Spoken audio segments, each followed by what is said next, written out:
परीक्षा कोणतीही असो, नोकर भरतीसाठी तुम्ही एखादी परीक्षा देत असाल किंवा स्कॉलरशिप परीक्षा असेल, त्यामध्ये तुम्हाला गणिताचा भाग हा जवळपास 25% ते 30% तरी असतो आणि यामध्ये फुल मार्क्स मिळवण्याचे चान्सेस असतात.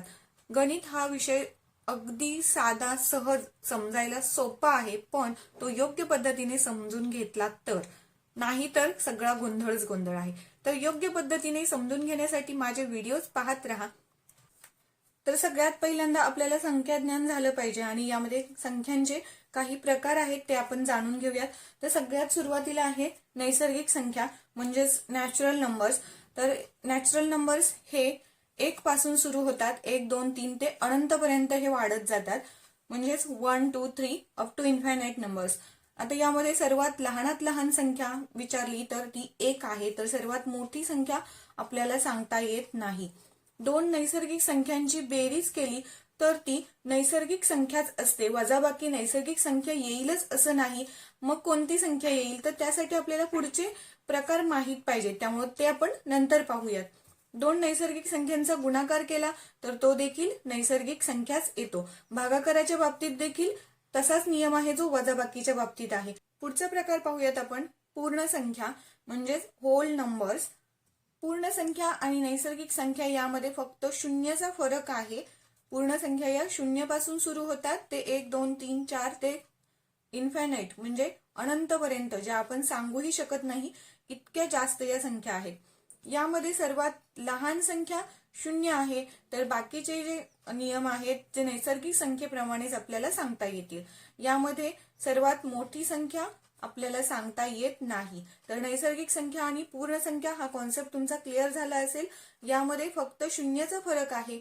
नैसर्गिक संख्या म्हणजे ज्या आपण नेहमीच्या दैनंदिन वापरामध्ये वापरतो. समजा तुम्हाला फळं किती आहेत ते मोजायला सांगितले तर आपण 0 पासून त्याची सुरुवात करत नाही. नैसर्गिकरित्या व्यवहारात जे आपण अंक वापरतो ते 1 पासूनच सुरू होणारे असतात, त्यामुळे यांना नैसर्गिक संख्या असं म्हटलं जातं.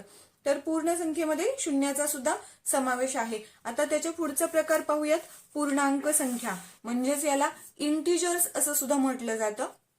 यामध्ये धन, ऋण व शून्य या संख्यांचा समावेश असतो.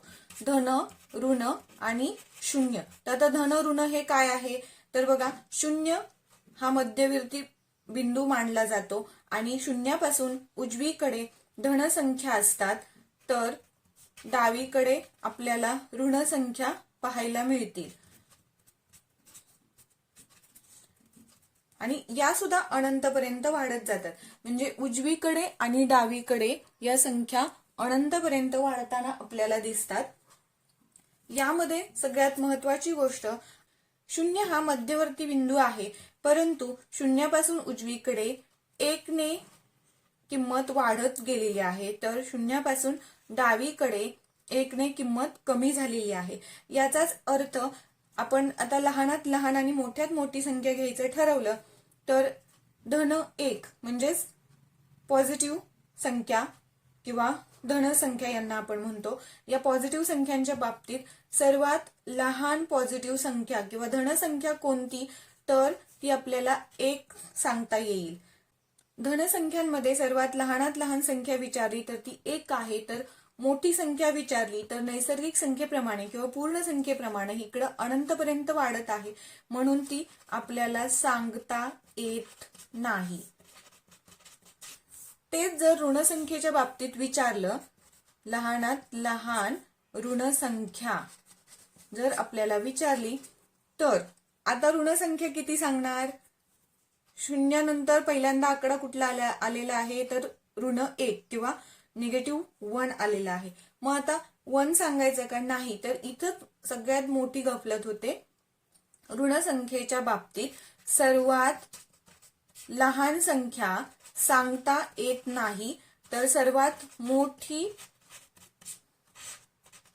जी संख्या असेल ती असते ऋण 1. तर सर्वात मोठी संख्या आहे ऋण 1. इथं हा कॉन्सेप्ट लक्षात आला असेल. सर्वात लहान आणि सर्वात मोठी संख्या, परंतु धन आणि ऋण हे नक्की काय विचारलं आहे हे लक्ष देऊन पाहायचं आहे. सर्वात लहान धनसंख्या विचारली असेल तर आपल्याला ती 1 सांगता येईल, पण जर सर्वात मोठी ऋण संख्या विचारली तर ती मात्र ऋण 1 ठरते. इथे ही सर्वात लहान आहे तर ऋण 1 ही सर्वात मोठी ऋण संख्या आहे. लहान धनसंख्या धन 1 किंवा फक्त 1 सुद्धा म्हणू शकतो आपण. आणि सर्वात लहान ऋण संख्या विचारली तर ती सांगता येत नाही. तसंच सर्वात मोठी जरी आपल्याला धनसंख्या विचारली, लहान धनसंख्या 1 आहे तर मोठी धनसंख्या सांगता येत नाही. तसंच सर्वात लहान ऋणसंख्या सांगता येत नाही आणि सर्वात मोठी ऋणसंख्या ही ऋण 1 म्हणजेच -1 -1 असं आपल्याला सांगता येतं. तर या 3 संख्यांचा कॉन्सेप्ट व्यवस्थित क्लिअर झालेला असेल. नैसर्गिक संख्या, पूर्ण संख्या आणि पूर्णांक संख्या. नैसर्गिक संख्येनंतर पूर्ण संख्येमध्ये 0 वाढला तर पूर्णांक संख्येमध्ये ऋण संख्या हा नवीन कॉन्सेप्ट वाढलेला आहे. अगदी कुठेही कन्फ्युजन न होता या गोष्टी समजून घ्यायच्या आहेत. पुढे अगदी सोप्या पद्धतीनं हे लक्षात कसं ठेवायचं हे मी सांगणारच आहे. त्यासाठी व्हिडिओ संपूर्ण पहा. आवडला तर लाईक, शेअर आणि कमेंट करायला मात्र विसरू नका. आणि चॅनल सबस्क्राईब करा म्हणजे तुम्हाला असेच छान छान आणि उपयुक्त व्हिडिओज मिळत राहतील. याच्या पुढचा प्रकार आहे परिमेय संख्या. परिमेय संख्यांनाच आपण रॅशनल नंबर्स असं सुद्धा म्हणतो. परिमेय संख्येची व्याख्या म्हणजे कोणताही नंबर किंवा कोणतीही संख्या जी m/n या रूपात असेल. परंतु इथे काही अटी आहेत. तर यामध्ये काय आहे, m हा कोणताही पूर्णांक असला पाहिजे. आता पूर्णांक संख्या आपल्याला माहीत झालेल्या आहेत, ऋण, 0 आणि धनसंख्या. या सर्व संख्या पूर्णांकामध्ये येतात. म्हणजे m हा ऋण संख्या चालेल, धनसंख्या चालेल किंवा 0 असेल तरी सुद्धा चालेल. आणि n च्या बाबतीत पण काही अटी आहेत.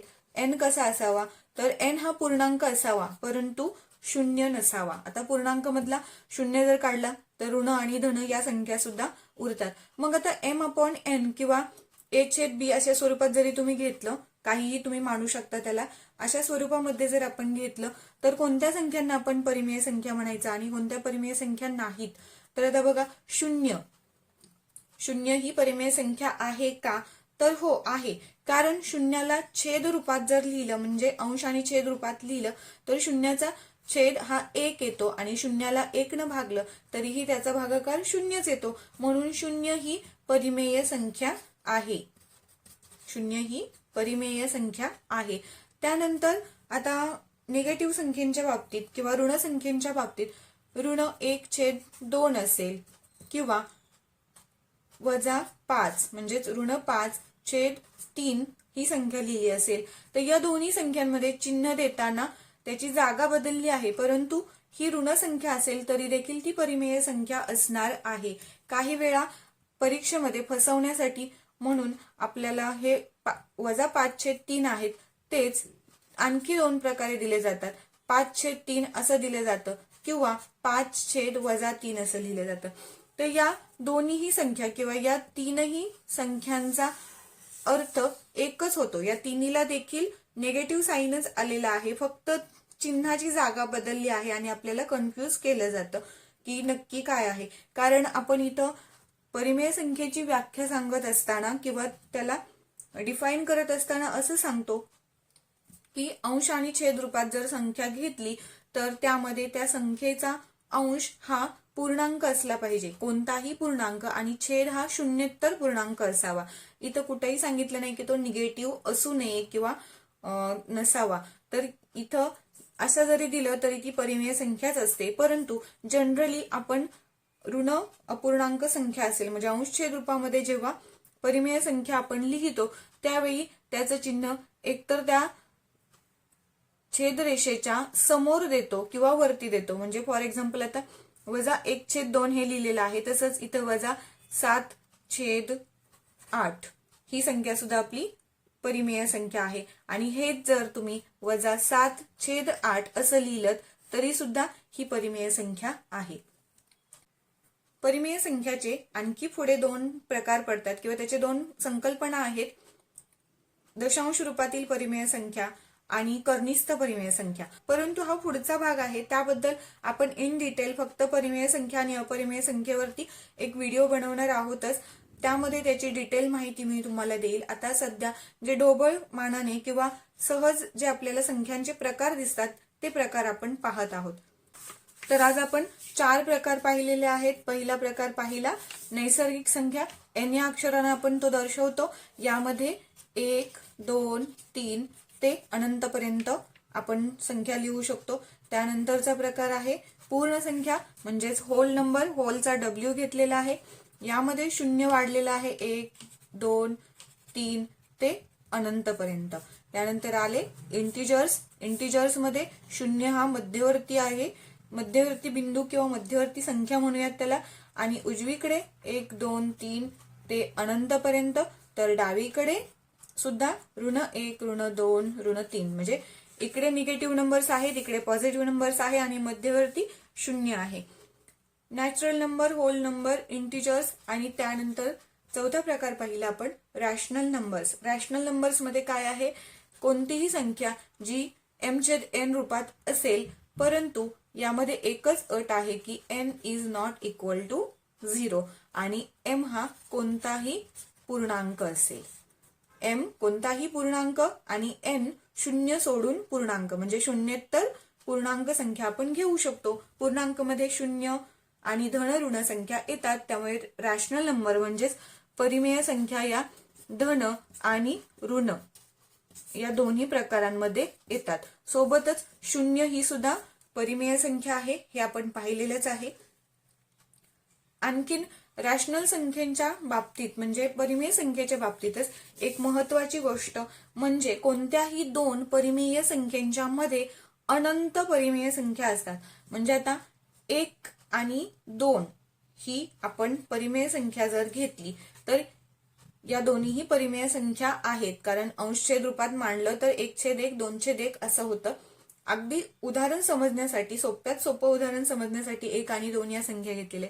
तर याच्यामध्ये अनंत परिमेय संख्या असतात. कसं तर बघा, आता 1 आणि 2 याच्यामध्ये 1/1, त्यानंतर 1/2, 1/3 असं आपण 2 पर्यंत अनंत संख्या लिहू शकतो. कारण आपल्या नैसर्गिक संख्या किंवा होल नंबर्स हे आपले अनंत पर्यंत वाढत आहेत.